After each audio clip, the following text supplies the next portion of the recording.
El número e. El número e es por definición el límite, cuando n tiende a infinito, de esta expresión que tenemos aquí. 1 más 1 partido por n elevado a n. Resulta ser un número irracional, equivalente a 2, 7, 18, 28, 18, 28, etc. Para empezar hay que aclarar que 1 elevado a infinito es 1, no es una indeterminación como algunos dicen. Lo que es una indeterminación es el 1 más un incremento de esa unidad elevado al inverso del incremento de esa unidad. Luego veremos algunos ejemplos de cómo llegar a este número y para qué sirve.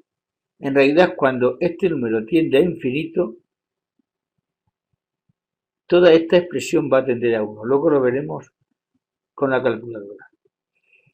Hay quien dice que 1 elevado a infinito es indeterminado usando esta fórmula que vemos aquí.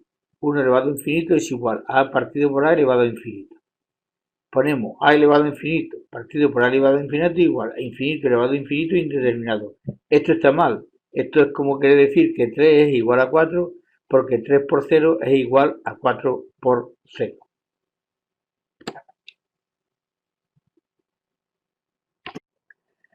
El número e está relacionado con el cálculo del interés compuesto. Veamos cómo nos lo explica el profesor Adrián Paenza. Observe el incremento de dinero que va a lograr este señor en un año. Tome en cuenta que este señor fue a un banco muy particular, en donde los intereses a plazo fijo son más que inusitados. Suponga que este cliente lleva un peso para depositar un plazo fijo al 100% anual, un disparate. El resultado parece claro. A fin de ese año, el capital se habrá duplicado. En lugar de un peso, ahora tiene 2. Antes de irse, lo piensa mejor y dice, ¿y si en vez de depositarlo por un año, mejor lo invierto por 6 meses? También al 100% anual.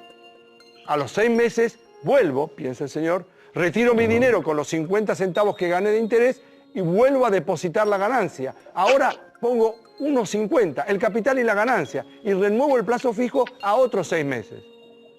¿Qué sucede entonces con su dinero? Si lo hubiera invertido de entrada por un año, tendría 2 pesos. Eso lo vimos recién. Ahora, habiendo renovado su inversión a los 6 meses, luego de un año, tiene 2,25. Lo renueva a los 6 meses y después a otros 6 meses. El cliente del banco se está entusiasmando y empieza a hacer cuentas. ¿Qué pasaría, piensa, si yo renuevo el depósito en lugar de cada 6 meses, cada 4 meses? E incluyo los intereses cada vez. Los deposito una y otra vez. ¿Y si lo hago cada 3 meses? ¿Y si aprovecho de que el banco no me pone límites y lo deposito cada 2 meses o cada 1? Ya está, dice. La solución es ir todos los días y renovar el plazo fijo. O mejor todavía, lo voy a hacer cada hora, o cada minuto, o cada segundo. Se imaginan que para ese momento el cajero ha colapsado y todo el banco se pregunta si le conviene sostener a este hombre como cliente o cerrar la cuenta. Calma, calma. Que el banquero y el cajero no se desesperen. El cliente, que se había entusiasmado pensando que sus ganancias pasarían a crecer en forma ilimitada, descubre que aunque renueve sus plazos fijos a cada instante, el dinero a percibir tiene un límite. Y sí, es el que usted sospechó, si es que sospechó algo. Por más que reduzca el plazo de renovación tanto como quiera, al finalizar el proceso su capital se va a acercar a un número. ¿Sabe a cuál? Al número E. Pero nunca lo va a alcanzar. Ese es el maravilloso descubrimiento de uno de los Bernoulli. Vamos a intentar llegar al cálculo que nos ha explicado el profesor Adrián Paenza a través de la hoja de cálculo de Microsoft Excel. Para ello, en la casilla 1 vamos a poner el exponente. Vamos a poner, para empezar, exponente número 1, que sería el equivalente a un plazo anual. En la base tiene que ser 1 más 1 partido el exponente. Luego primero vamos a calcular el inverso del exponente. Ponemos igual a el inverso del exponente, que sería este. Y luego tendríamos que sumar para la base completa, 1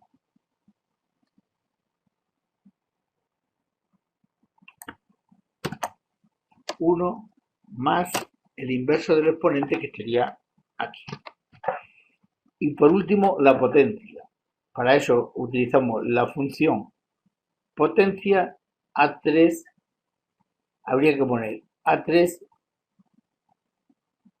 elevado a A1. Ponemos la potencia, la base es A3 y el exponente es A1. Si hace una imposición a plazo fijo, como ha dicho el profesor Paenza, anual, al final me va a dar 2 pesos. Ese peso al final me va a producir otro peso, con lo cual voy a tener 2. Si lo hace por 6 meses, quiere decir que lo hace 2 veces al año. Le va a dar 2,25. Si lo hace por trimestre, lo va a hacer en 4 trimestres. Le va a dar 2,44. Si lo hace por meses, tiene que hacerlo en 12 plazos, que le va a dar 2,60. Si lo hace por día, 365 días, 2,714. Se va acercando a un número, al número E. Si a este día lo multiplico por horas, como dice él, por las 24 horas del día, 2,718. Se va acercando al número E. Si lo hacemos por minuto, habría que multiplicarlo por otros 60. Ojo que aquí ya se va acercando, 2,71828. Y si lo hacemos por segundo, es evidente que nos ha dado el número. Pero ¿qué ocurre si yo voy o cojo un número mucho más grande? Por ejemplo, vamos a intentar. Por segundo ya nos da 2,7, 18, 28 y 18, que es el número E que conocemos todos. Pero si yo lo multiplico todavía por un número más grande, cualquiera, mira lo que ocurre. Ya no me da ese número E. La calculadora identifica como otro número, E elevado a 16, otro número, para E elevado a 15. Y si aumentamos el número, fíjense que da 5,18. Pero si aumentamos el número, interpreta que el inverso este es 0 y que 1 elevado a este número es 1. Es decir, el número E funciona en la hoja de cálculo hasta un determinado número. A partir de ese determinado número, la hoja de cálculo interpreta que es 1 elevado a infinito y 1 elevado a infinito la hoja de cálculo lo interpreta como 1. Vamos a ponerlo con ejemplos más sencillos. Ya habíamos llegado a este número. Para este número 2,718. Si le aumentamos 3 nueves más, se va acercando al número. Si le ponemos 3 nueves más, ya no es el número, va cambiando el dato. Si ponemos más 9, automáticamente lo interpreta como 1 elevado a infinito y lo interpreta como 1. Luego el número E sí tiende a ese 2, 7, 18, 28 en el límite que hemos visto, pero en un límite que no va más allá de 10 elevado a 15, me parece. 10 elevado a 15, ¿veis? 10 elevado a 13, pues le metemos dos números más. Ya con 10 elevado a 15 no funciona, con 10 elevado a 14 funciona. Por tanto, el número E sí se acerca a 2,71828 por la hoja de cálculo, pero tiene sus errores y a partir de un número grande interpreta que 1 elevado a infinito es 1. Vamos a dar una interpretación geométrica del número E. Antes hemos dado una aplicación o una explicación desde el punto de vista de los límites y una aplicación desde el punto de vista financiero. Ahora vamos a dar una explicación geométrica o una aplicación geométrica. Consideremos esta curva, x por y igual a 1. Y que x por y igual a 1 implica que cualquier cuadrado o rectángulo que se forme desde cualquier punto de la curva va a tener de superficie 1 al cuadrado. Cualquiera. Con la abscisa y la ordenada en cualquier punto nos va a salir un rectángulo de superficie 1 al cuadrado.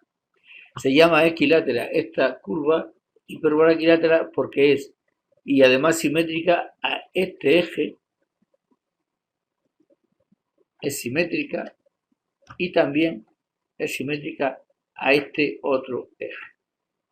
Se llama hipérbola equilátera y además es simétrica tanto al eje x igual a y como a la línea x igual a menos y. Vamos a borrar estas líneas y vamos a ver, a olvidarnos de la curva de abajo. Vamos a quedarnos solamente con la curva de arriba, con las abscisas tal y como lo digo.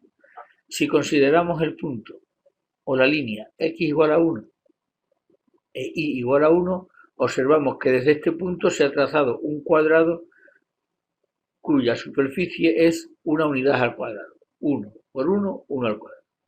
Bien, el número se trata de buscar. Trataríamos de buscar un número que a partir de esta línea y de esta formásemos debajo de la curva una superficie cuyo valor sea 1. ¿Qué quiere decir? Que si vamos a elegir primero el punto sería este. Este punto que es x igual a e, desde el número e, la superficie que va desde x igual a 1 a x igual a e, debajo de la curva, la superficie que forma la curva con el eje de las x,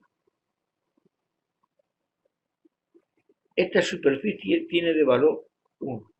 Luego el número e sería un número que representaría la superficie desde x igual a 1, la línea que teníamos que trazar para que debajo de la curva hubiese una superficie también equivalente a 1. Si acercamos para averiguar el valor, vemos que se acerca al número e a medida que nos vamos acercando. Nos irá saliendo cada vez más decimales, puesto que el número e, como hemos dicho, es un número irracional. Esta sería la interpretación geométrica del número e. Podríamos también definirlo como la integral entre 1, o sea que la integral entre 1, la integral entre x igual a 1 y x igual a e de la curva x por e igual a y, x por y igual a 1, tiene de valor 1.